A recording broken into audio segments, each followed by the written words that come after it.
wohnst jetzt seit 6 Jahren in Hamburg. Ja, schon eine lange Zeit, oder? Genau. Also kannst du unseren Kollegen sagen, wie du Hamburg findest? Also ist es gut, schlecht? Also Hamburg ist meine große Liebe. Ich mag Hamburg und Hamburg ist eine sehr, sehr schöne Stadt. Man sagt, schönste Stadt in Deutschland, das kann ich bestätigen. Genau, der ist grün, der ist lebensvoll. Also Hamburg ist wirklich ein Schatz von Deutschland. Ich kann Hamburg nur empfehlen.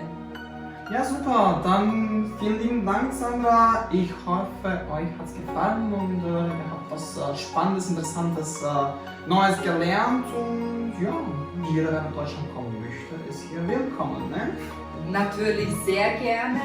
Das hat mich gefreut. Ich freue mich, wenn ich euch helfen kann. Also ich kann nur empfehlen. Super. Danke, Sandra. Und gerne. Tschüss.